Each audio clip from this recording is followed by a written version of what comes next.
கிறிஸ்துவின் நாமத்தில் உங்கள் அனைவருக்கும் அன்பான வாழ்த்துக்கள். இந்த புதன்கிழமை காலையில் நீங்கள் சுகமாயிருப்பீர்களாக, பலனாய் திடனாயிருப்பீர்களாக, மன ரம்யமாயிருக்க கர்த்தர் ஒத்தாசை பண்ணுவாராக. உங்களுடைய தினசரி தியானங்களை தேவனாகிய கர்த்தர் அளவில்லாமல் ஆசீர்வதிப்பாராக. தேவனுக்கும் உங்களுக்கும் உள்ளதான அந்த உறவு அதிகமாய் நெருக்கமாய் காணப்பட தேவனாகிய கர்த்தர் இந்த நாளிலே ஒத்தாசை பண்ணுவாராக. அதற்கான வழிகளை குறித்து ஒவ்வொரு நாளும் கர்த்தருடைய வார்த்தைகளில் நாம் கண்டு வருகிறோம். இன்றைக்கு ரோமருக்கு எழுதின நிருபம் 12ஆம் அதிகாரத்தின் முதல் வசனத்தை நாம் வாசித்தால், அப்படி இருக்க சகோதரரே, உங்கள் சரீரங்களை பரிசுத்தமும் தேவனுக்கு பிரிவுமான ஜீவ பலியாக ஒப்பு கொடுக்க வேண்டும் என்று தேவனுடைய இரக்கங்களை முன்னிட்டு உங்களை வேண்டிக் கொள்கிறேன். இதுவே நீங்கள் செய்யத்தக்க புத்தியுள்ள ஆராதனை.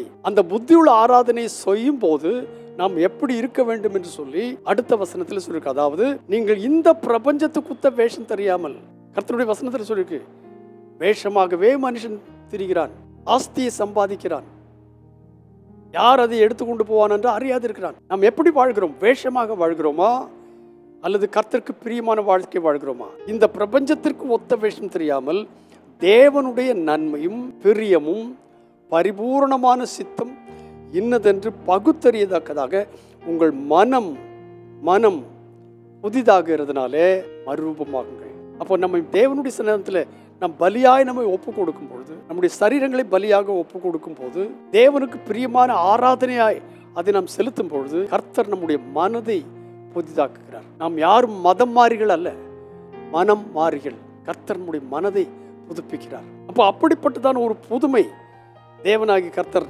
நமக்கு தரும்பொழுது, கீழே வாசிக்கிறதான வசனங்களில் என்ன சொல்லியிருக்கிறது என்று கேட்டால், சகோதர சிநேகத்தில் ஒருவர் மேல் ஒருவர் பட்சமாயிருங்கள். கர்த்தரை நாம் பின்பற்றுகிறோம், அவரை வெளிப்படுத்துகிறோம் என்று சொன்னால், இங்கே சொல்லுகிறது ஒருவர் மேல் ஒருவர் பட்சமாயிருங்கள், கனம் பண்ணுகிறதுல ஒருவரை ஒரு முந்திக் கொள்ளுங்கள், அசதியாயிராமல் ஜாக்கிரதையாயிருங்கள், ஆவிலே அனராயிருங்கள், கர்த்தருக்கு ஊழியம் செய்யுங்கள். இதில் ரொம்ப முக்கியமானதும் நாம் ஒரு நாளும் கைவிடாமல் இருக்கத்தக்கதாக இந்த 12ஆம் அதிகாரத்தின் சுருக்கத்தை ஒரு வசனத்தில் அழகாய் சொல்லி இருக்கிறது என்னவென்று கேட்டால், நம்பிக்கையிலே சந்தோஷமாயிருங்கள். ஒரு முறை நம்முடைய லைனில் அவர்கள் ஞாயிற்றுக்கிழமை பேசும்போது இதை குறித்து சொல்லியிருக்கிறார். எதனாலே நமக்கு உபத்திரம் வருகிறது? அப்போ இதில் நம்பிக்கையிலே சந்தோஷமாயிருங்கள், உபத்திரவத்திலே பொறுமையாயிருங்கள், ஜெபத்திலே உறுதியாய் தரித்திருங்கள். நம்முடைய சரீரத்தை தேவனுக்கு பிரியமான பலியாய் நாம் ஒப்பு கொடுத்தவர்களாய் இருப்போமே, ஆனால் நம்முடைய வாழ்க்கையில் என்ன காணப்படும்?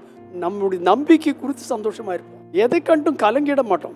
என் தேவனாய கர்த்தர் என்னோடு இருக்கிறார்ங்கிற நிச்சயம் உடையவளாய் எதை குறித்தும் பயப்படாமல் நாம் தேவ சன்னிதானத்தில் காத்திருப்போம். உபத்திரவத்தில் பொறுமையாக இருப்போம். கர்த்தருடைய ஜனங்கள் உபத்திரம் வரும்போது அதற்கு எதிர்த்து போராடி கொண்டிருக்க மாட்டார்கள். ஏனென்று கேட்டால், அந்த உபத்திரவத்திலிருந்து நம்மை விடுவிக்கத்தக்கதான கர்த்தர் நம்மோடு கூட இருக்கிறார் என்கிற நிச்சயம் அவர்களுக்கு இருக்கிறதுனால பொறுமையாக இருப்பார்கள். அப்போ நம்பிக்கையிலே சந்தோஷமாக இருந்து உபத்திரவத்தில் பொறுமையாக இருக்கிறவர்கள் அடுத்த என்ன செய்வார்கள் தெரியுமா?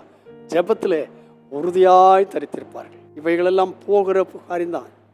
This will also pass away என்கிற ஒரு நம்பிக்கையோடு காத்திருக்கிறவர்கள் நீங்களும் நான் நம்முடைய உள்ளங்களை ஆராய்ந்து பார்க்கிற இந்த நாட்களில் இதை நமக்கு சொந்தமாக்கி கொள்ள என் தேவனாகிய கர்த்தர் நமக்கு ஒத்தாசை பண்ணுவாராக. பரிசுத்த பிதாவே, வல்ல தேவனே, நாங்கள் எங்களை ஆண்டவரே பலியாக ஒப்பு கொடுத்தவர்கள், வேஷத்தை தெரியாதவர்கள், உபத்திரவத்திலே பொறுமையாக இருக்கிறவர்கள், நம்பிக்கையிலே சந்தோஷமாக இருக்கிறவர்கள், இடைவிடாமல் ஜெபிக்கிறவர்கள் என்கிற பெயரோடு வாழ இந்த நாளிலே எங்களுக்கு ஒத்தாசை பண்ணுவீராக. செய்தபடியால் உமக்கு நன்றி, இயேசுவின் நாமத்தில் பிதாவே, ஆமென். ஒரு முறை கூட சொல்கிறேன், நம்பிக்கையிலே சந்தோஷம், உபத்திரவத்திலே பொறுமை, ஜெபத்திலே உறுதி. அது யார் தெரியுமா? நான் தான் என்கிற அந்த சந்தோஷத்தை உங்களுக்கு தருவாராக. God bless you abundantly today, again and again and again and again. Amen.